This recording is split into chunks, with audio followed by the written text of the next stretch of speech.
Hello जी, आज हम class 10 का पहला चैप्टर शुरू कर रहे हैं एनसीईआरटी से रियल नंबर्स। रियल नंबर की ये हमारी वीडियो एक इंट्रोडक्शन वीडियो रहेगी जिसमें हम नंबर्स के बारे में बेसिक नॉलेज पता करेंगे। सबसे पहले हमारे नंबर आते हैं नेचुरल नंबर्स। नेचुरल नंबर को हम एन से डिनोट करते हैं और इसके अंदर ये सारे नंबर होते हैं जो कि 1 से शुरू होते हैं, 1 2 3 4 5 और जितने भी आगे नंबर चले हैं वो सारे। उसके बाद हमारा आता है होल नंबर। होल नंबर को हम डब्ल्यू से डिनोट करते हैं और होल नंबर के अंदर हमारा एक जीरो एड ऑन हो जाता है। तो जीरो और उसके बाद जितने भी नंबर आते हैं वो हमारे सारे होल नंबर में काउंट होते हैं, जैसे 0 1 2 3 4 आगे जितने भी नंबर चल रहे हैं वो सारे नंबर। उसके बाद हमारे आते हैं इंटीजर्स। इंटीजर्स के अंदर हम देखते हैं all number from negative numbers, फिर जीरो और सारे पॉजिटिव नंबर्स। तो जितने भी नेगेटिव नंबर्स, पॉजिटिव नंबर और प्लस में जीरो इंक्लूडेड होगी, वो सारे नंबर हमारे इंटीजर में आते हैं। उसके बाद हमारा है रियल नंबर, जो कि हमारे चैप्टर का नाम भी है real number. All rational and irrational numbers are called real numbers. अभी ऐसा नहीं है कि आप रेशनल नंबर और इरेशनल नंबर पहली बार पढ़ रहे हो, ये आपने 9th क्लास में भी पढ़ा होगा कि रेशनल और इरेशनल होते क्या, लेकिन फिर भी हम वन बाय वन देखते हैं कि रेशनल और इरेशनल होते क्या है। सबसे हमारा आता है रैशनल नंबर्स। रैशनल नंबर को हम पी बाई क्यू की फॉर्म में एक्सप्रेस करते हैं। ये यहाँ पे थोड़ा पार्ट गलत लिखा हुआ है, यहाँ पे है कि पी बाई क्यू और q जो है not equal to zero. So real numbers of the form p by q where q is not equal to zero, all integers can be expressed as rational number. तो सारे integers negative positive even zero भी, जिसको हम p by Q की form में लिख सकते हैं, और q जो है हमारा जीरो नहीं होगा क्योंकि अगर डिनोमिनेटर जीरो हो जाता है तो नंबर नॉट डिफाइंड होता है। एक एग्जांपल मैंने लिया हुआ है यहाँ पे कि 5, तो 5 को मैंने लिखा हुआ है 5/1 की फॉर्म में, जिसको हम p बाई क्यू फॉर्म बोल रहे हैं। ऐसे ही हम कोई भी नेगेटिव का भी एग्जांपल ले सकते हैं, लाइक -3। -3 को हम लिखेंगे -3/1। ये पी बाई क्यू की फॉर्म में हो गया। ऐसा नहीं है कि जिसके नीचे 1 आ रहा है वही होगा, नहीं, -7/5 इसको भी हम पी बाई क्यू की फॉर्म में बोल सकते हैं। नेक्स्ट जो है वो है हमारा इरेशनल नंबर, जिसे हमने क्यू से डिनोट किया है। ये कहता है real number which can not be express in P by Q की फॉर्म, कि जो जितने भी रियल नंबर्स हैं जिनको हम पी बाई क्यू की फॉर्म में नहीं लिख सकते वो नंबर, और जिसके decimal expansions are non terminating और नॉन रिकरिंग। मतलब कि नॉन टर्मिनेटिंग जिसका रिमाइंडर जो है कभी जीरो नहीं आएगा, आर जो है उसका कभी भी जीरो नहीं हो सकता। और नॉन रिकरिंग वो नंबर जो कि डेसिमल के बाद रिपीट नहीं होते हैं। जैसे एक है 3.333, ये तो रिपीट हो रहा है, लेकिन ऐसे ही अगर मैं एक और एग्जांपल ले लूँ कि 1.01 001 00001, या ऐसे ही चलता जा रहा है, तो इसमें हो क्या रहा है कि एक तो नंबर रिपीट नहीं हो रहा और ऊपर से एक नंबर कुछ ना कुछ एड ऑन हो जा रहा है। ऐसे एग्जाम्पल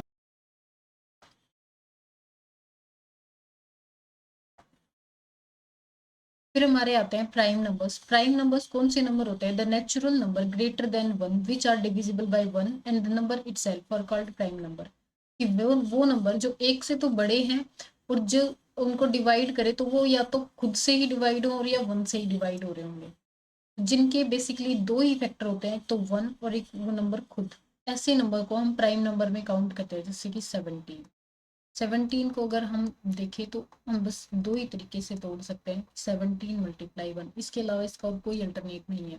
तो ये एक प्राइम नंबर हो गया।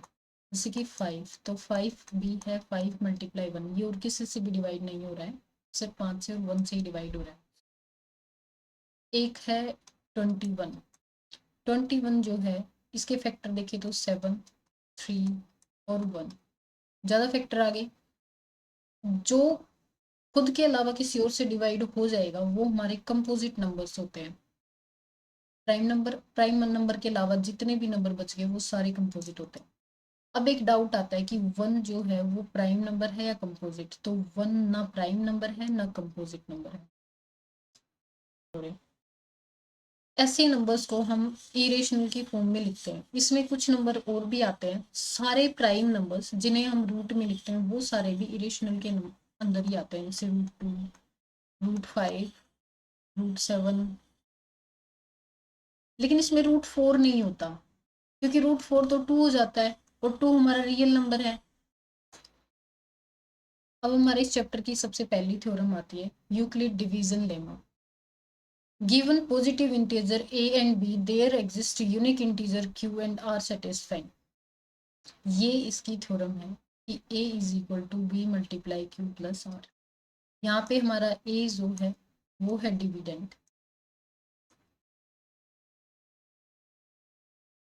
b है उसको हम बोलेंगे डिवाइजर, और q जो है उसको हम बोलेंगे क्वोशंट, r हमारा रिमाइंडर है। देखा जाए तो जो हम छोटी क्लासेस में रिमाइंडर थ्योरम पढ़ के आए थे, ये वही थ्योरम हमारी बन जाती है। इस हिसाब से इसको हम समझेंगे, ए बी क्यू और नीचे बचा हुआ हमारा आर। तो इस थ्योरम को हम बोल सकते हैं dividend is equal to divisor multiply quotient plus reminder.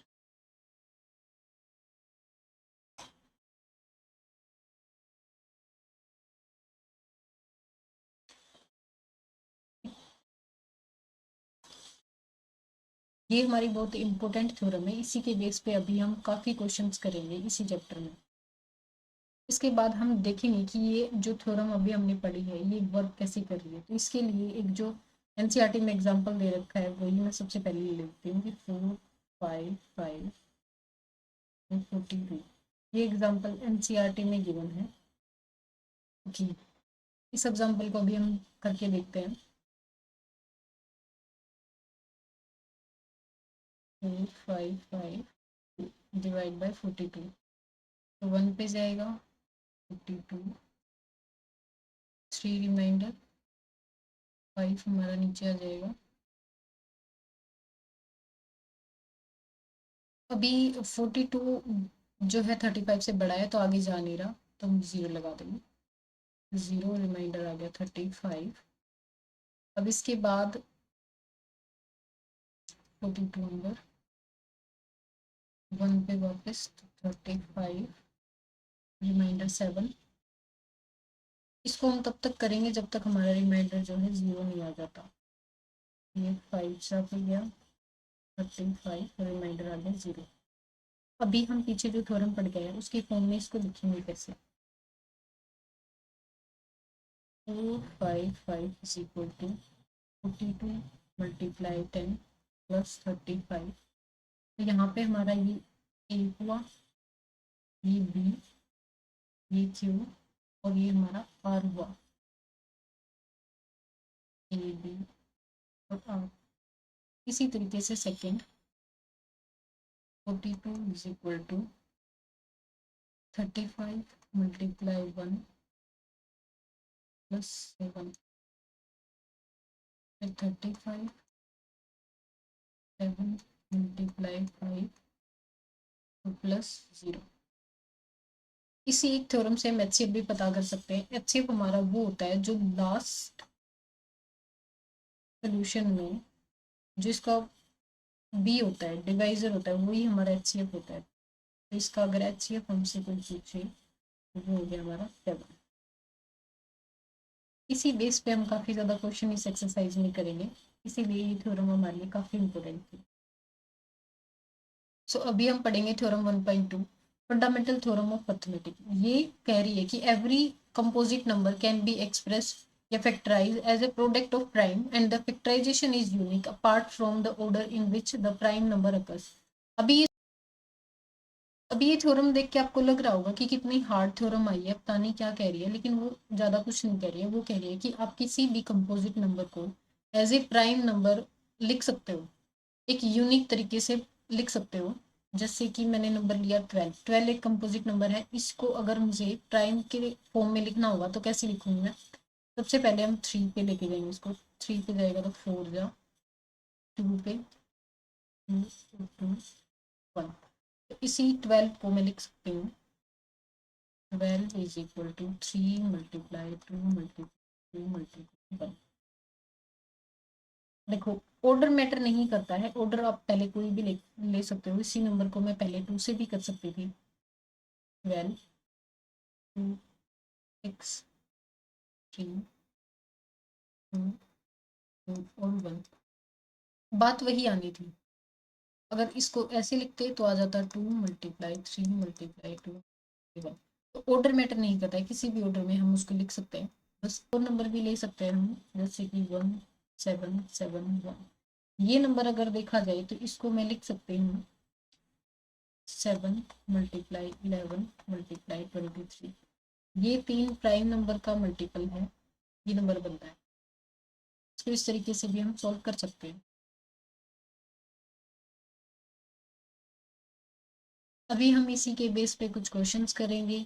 बाकी के 2 थ्योरम्स और हैं वो हम दूसरे पार्ट में लिखेंगे।